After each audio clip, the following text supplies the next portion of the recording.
อยู่6 มื้อแต่มาอยู่นี่แม่เฒ่ามา2 คืนแม่เฒ่าก็เมื่อเอาไก่เอาไปจังให้แม่เฒ่าเงินกับปานนี่ไก่กับปานนี่เขากินกับปานนี่สินผ้าหน้าแพรครบนะผ้าห่มอีกยังมีความเว้าอยู่คือสิจักได้เทิงควายเทิงงัวเทิงนานี้แม่เฒ่าน่ะจังสิพอใจนั่นบ่เอาอุ้ยธรรมชาติหารายได้ครับตายแหละโดยไปเอาฮอดชิปลูกเคยนั่นบ่มีบ่อนเมียนเครื่องในเฮือนคันให้คือข่อยนี่ได้ก็บ่คือบ่เนี่ยฮักอันลูกเคยผู้ก่อนน่ะผู้ที่ตีลูกเช้าแขวก็หลอนออกผู้ที่ชมน้ำหน้ามันคักมันบ่ตีเทิงแม่เฒ่านั่นตีเพียงแต่ลูกเช้าแม่เฒ่าเว้าแบบนั้นมันคือสิจะอ่อนเหรอคันลูกเคยขาตีบีโบยนั่นเอาคือเฮานี่เอาแต่งเอาแปลงเอามีหิดมีของบ่มักนะอันลูกเคยอันผู้น้องชาวเมียข่อยนี่เอาได้ลูก2 ลูกแล้วก็บ่ได้แต่งบ่ได้หยังข่อยเว้าถูกแจ้งให้พังนี่แหละโดยชำใดแหละก็บ่ได้แต่งบ่ได้หยังเขามักในนั้นเนาะคันมีกุ้มกลางเขาโอ้ยเมื่อรถจะเสียแล้วนี่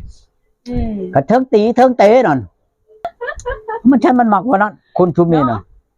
ยันแม่นเลยขี่เบิดบ้านมาขี่ซั่นไหลลงมาหัดกินมันใช่มันหอมครับหอมเหี่ยวกับขี่เขาหน่อยประตูก็ได้กินอยู่บ่เอ้าบ่กินจะได้หนอหมูพอกินจะกินนั่นแล้วเฮาบ่ค้าเนาะเฮาจะเป็นแล้วเนาะประตูยันว่าเฮานี่พามันกินมันบ่กินเนี่ยไปชื่อน้ำเด้อมื้อนั้นก็ลูกมาแล้วนี่ก็ให้ลูกชื่อมาให้บ่ได้เด้อว่ามาให้แม่มึงนี่เขาก็ชื่อมาให้กินบ่ทันเบิดฉันเมื่อก่อนหั่นอย่าหัวมัน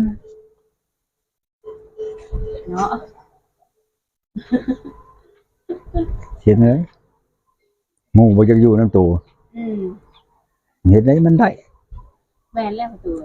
คันว่าไปล่ามาครอบบอกเว้ากันจักเจือนะข่อยอยากเมื่อยามบ้านยามเฮือนพาข่อยเมื่อเนี่ยมื้อนั้นคือนั้นแหละเฮาแล่นน้ำหลังผู้ท่านอยู่บ้านห้วยเมาพุ่นยังทันเพิ่นอยู่บ่ว่าหวานเจ็บท้องเฮาพาเมื่อมื้อนั้นคันว่าสิพาเมื่อผู้เดียวนั่นเจ็บท้องเจ็บไข้เมื่อบัดพ่อแม่อ้ายน้องมันพูดสิว่าโอ้ยเมียเจ็บท้องก็บ่มานำเนาะเพิ่นว่าช้ำบ่ลูกบ่เมียเนาะเฮาน่ะมันบ่จักปาแนวนั้นนะบ่จักให้ไผเว้าหั่นนะคุณเว้านี่สิขวัญเลยบ่มักแท้ๆยามันแหละมันเมื่อแหละก็เมื่อเฮ็ดจังได๋ซั่นคันสิผูกแม่นบัดบ่แม่นมันเป็นโทษเนาะโดยคันมื้อนั้นคันว่ามันบ่เชื่องกระแจนั่นก็สิทันอยู่ทันก็สิบ่มาดอกทันอยู่อันเมืองอยู่นาพุ่นก็ดีมันบ่มาโดยนั่นจังว่าลักเมื่อนั้นมันจากเมื่อแต่มื้อตำบิดอันชุดนั้นพุ่นแหละคันแม่นว่าป้ามันเมื่อมันก็บ่มาเลยแหละชุดนั้นน่ะก็ดีชุดเจ็บท้องมันบอกว่าไงชุดว่าเจ็บท้องนั่นตัวเองบัดเมื่อนํก็สิเมื่อนํนี่ก็ย่านพ่อแม่อ้ายน้องเขานั่นเว้าเมียเจ็บท้องก็บ่มานำป้าให้เมียมาผู้เดียวหาเป็นตายอยู่กลางทางเด้ซั่นตายอยู่หั่นอยู่นี่เขาแฮงเว้าเนาะเมียสิตายแล้วก็บ่มานำเขาเว้าในนี้รู้แหละเบิดเทิงเบิดแผ่นดินนั่นนี่แหละเว้าน่ะเนาะบ่ได้ว่าแต่แม่มันหันอีกเบิดชูปากคนรู้แหละโอ้ยเมียสิตายก็บ่เอามาบ่มานำเมียเพิ่นว่าหันเด้บ่คนเว้าน่ะเฮาละเมื่อเฮานั่นเฮาจักอยู่มันบ่ได้จักให้เมื่อจักดีแล้วเนาะมาฮอดพันหน่อยมาค่อยสิขับรถนี่เอาครับคันบ่ให้ค่อยขับนี่ค่อยบ่เมื่อค่อยบ่ให้เจ้าเมื่อโอ้ยจะขับรถเจ้าพ่อตู้ขับ3จ้ะคนก็เลยสิขับเองเลยเอ้าขับไว้แล้วจังเห็นบ่นั่นแว่นรถนั่นขี้ดินมันเจือกมันลงไปนั่นแมบขี้ตุ่มนั่น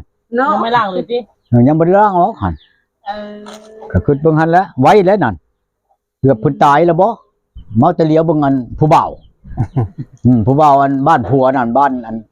บ่อนั่นเลี้ยวโยเลี้ยวนี่เนาะรถมันจะมันไปต่ำบ่ได้มันเกี่ยวขึ้นหลังโอ้ยบึ้มรู้แล้วมื้อนั้นคันแม่นมีรถมาทางหลังนั่นเรียบร้อยมื้อนั้นน่ะบ่ต้องเพิ่นตูเนาะ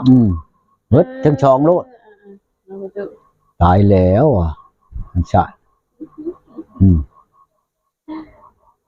ยามันไม่ประตูหาใหม่ก็ทั้งหาใหม่น่ะหาอยู่แล้วเคยเวลาเนาะพ่อใหญ่เนาะยามหน้านี่ชับจักเช่นได้แล้วจังว่าพังเบิ่งลูกกันชายนี่ลูกไผออกแต่กรรมแล้วก็สิให้มันมาหวานให้ อืม บ่ได้ดำชีวานเอาพอได้อันเกี่ยว อันได้จัก3-40ก็เอานะ4-50ก็เอานะพอได้กินใช้ปากนี่เลยจ้าหรอกได้จัง แกงได้บ่เอาไว้อย่างนี้เนาะเด้อ รวดเร็วไว้ทันใจ เราก็โดยกัน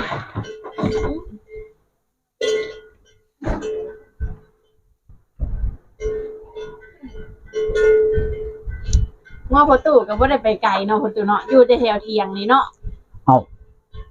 บ่อยู่ในนี่ใช่อัดประตูแม่นเลยหัวมันหอบ เออ มันสิไปทางใดได้ ประตูทาง ถ้ามันบ่หมุนออกมันบ่คือคนได้คนอันใช้กระแจก็ อยู่ หมุนออกหมุนไป ย่ามันไปไกลบ่พอตู่คือใส่คืออัดไว้ย่ามันไปไกลบ่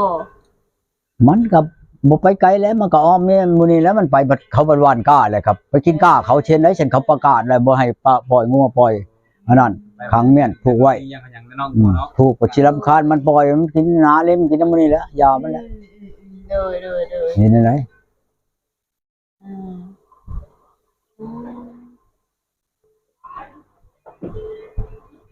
ทางผู้สาวก็กำลังสิเก่งน้องใหม่กำลังลงมือเก่งน้องใหม่ มันสิแกงแต่วานนี่พุ่นล่ะมาผัด โดย เฮ็ดจังไดวานนี่เราบ่ได้บ่ได้แกง คำ ทำได้บ่ใหญ่ ค่ำแน่บ่ายโมงหนึงแล้ววานนี่มา เนาะ ไม่ได้ เคยไปหาผู้ชิมาใจมาต้ม อันนี้พรีบ่นี่นะ แล้วอีกอย่างก็ไม่ได้อยู่ใกล้กัน ใหญ่ มันพรีเที่ยงแล้วนี่นะให้กันเป็นโมง อันนี้ก็มาทาง ท่านกินข้าวเที่ยงพร้อ ทาง กั เฮามาบ้าน ลย สลัมใสแล้วเห็นเพิ่นโทรก็เลยท่าเพิ่นอยู่นี่คือขึ้นว่าสิไม่ได้เอามาเฮานี่แหละ ถ้าชาวฉันนี้ จันโท เพิ่นมานำหลังเจ้าบ่เอาไผมาชงเพิ่น มากับสาวเมย เออ เพราะว่าเฮาคาเวเด้ เออ ก็เลยนัดให้เพิ่นออกมาก็เลยมาพร้อมกันทั้งนี้เลย เอาวานนี่เพิ่นว่าอยากมาวานนี่ก็เพิ่นว่าสิให้ลูกชายเพิ่นมาชง ผู้ชายเพิ่นยังไม่ได้ไทยนา ลูกชายปัจจุบันทันไทยนามาหยังว่าคืออยากมาหาเจ้า ว่าให้เพิ่นดีใจ โอ้ยว่ะ อันนี้ ดีใจ บ่ได้มา ดีใจ อยากให้ลูกชายนำมาชงเพียงว่าคันว่าอยากมานั่นเลยก็โทรใช้อันสนุกพ้นว่าให้เราพามาว่ะ นั่นแหละประตูเว้ย วานนี่นะเราหัวจะชื่อดอกว่าให้ลูกเรามาชงน่ะ ก็ว่าดีแล้วประตู บ่ มาอีก ทาง วันนี้ก็มาวันนี้ก็มา เนาะสองมื้อเรียนติดเลยอันนี้เริ่มมีใจให้ประตู ดีใจ แล้ว แล้ว นะ ดี นี่ ใจ นะ แล้ว เรามาเบิ่งได้เบิ่งรถล่างถามมาอยู่นี่ประจำนี่มึงนั่น เป็นอะไรเนาะ ใช่ นั่นแหละ มาทด แม่ สอบ ฮู้เลยเด้น่ะ นี่แหละอย่ามาอยู่จักฟังเบิ่ง ฮู้เลย เนาะ ได้เครื่องใช้ของซอยน่ะ อยู่คนเดียวก็ฮู้เลยนะจับเชิญเลยน่ะฮู้ใคร ก็ต้องถามเนาะ ไม่ได้ถามจะเห็นบ่สันถามจะว่าเฮ็ดอยู่หั่นเลยนะคือมีเห็นถามมาเฮ็ดมาฝ่าย เห็นมันแล้วมันนี่ ประเด็นประนำเพิ่นก็หาเฮ็ดเลย ฮู้จักเลยบ่ ฮู้จักเบิดเลยเด้น่ะ ไปอยู่แล้วกันฮู้จัก คือ บ่ ฟังนี่จักมาเบิ่งก่อนมาอยู่ก่อนมาเนาะ แม่ นั่นอยู่ไสจันนี่อยู่ไสนะแบบบ้านก็เบิ่งก่อนเลย ยันพอตู้นี่คือปั้นแล้วว่าได้มีคนซื้อไก่เฮือทางซาซั่นนะทางตัวซาซั่นเพิ่นยังมีทันฮู้ มันมาหาพี่เนาะ แม่นบัดพอตู้โทรหาเขาก็ยังมีหามบัดซาซั่นก็ยังไม่ทันได้ลงมือกับเขาก็เนี่ย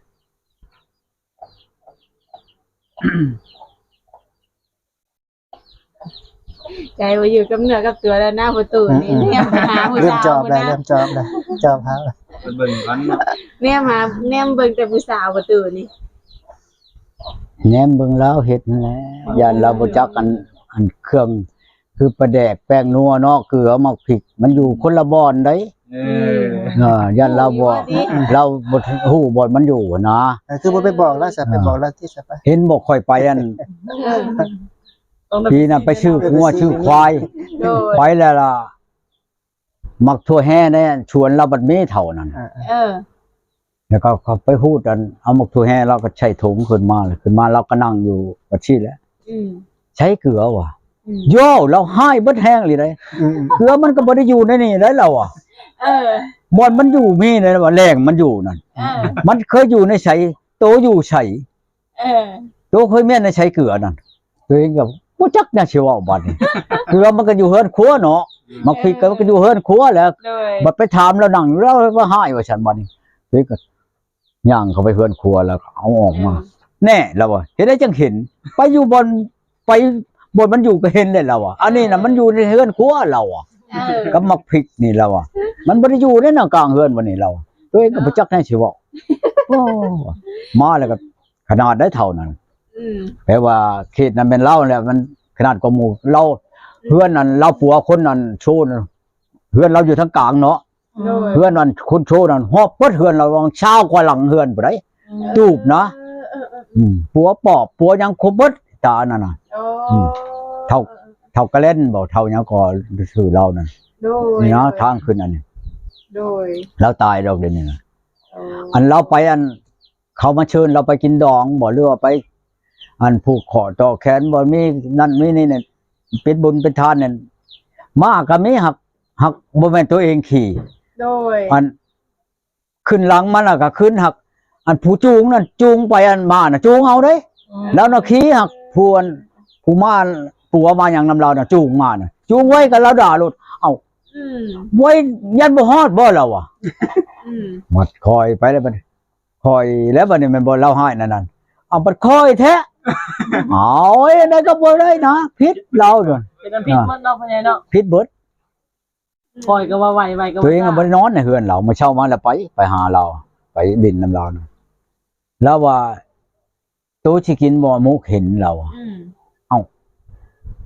มุกเป็นตัวบ่รู้มุกในไหนวะเอ้ามุกเขาก็พักแล้วกินอยู่กับมุกเขาพักอันนี้มุกเห็นเป็นตัวบ่กินคนบ่กินวะว้าวเราอ่ะไผเคยมุกเห็นเป็นตัวเราเนาะมึงเรามาช่อกูแท้เราบ่เท่านี้เอาเลยเด้อว่าบัดนี้มาเจ้าก็เราเองได้เอามาย่อแล้วมันย่อตัวเองก็กินโอ้เราคือสิอยากแห้งนี่เนาะเราเราว่าว่าเฮ็ดได้ก็ผิดนะ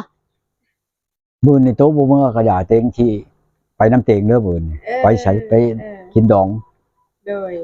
ไปก็ไปตัวเองว่าเฮ็ดได้มาตัวเดียวบ่ชองคนนะขี้ช้อนกันเราอ่ะ ซ่อนมานะบ่ ช้อนมาน่ะมันบ่ตายดอกเราอ่ะมาบักใหญ่ซั่นนี่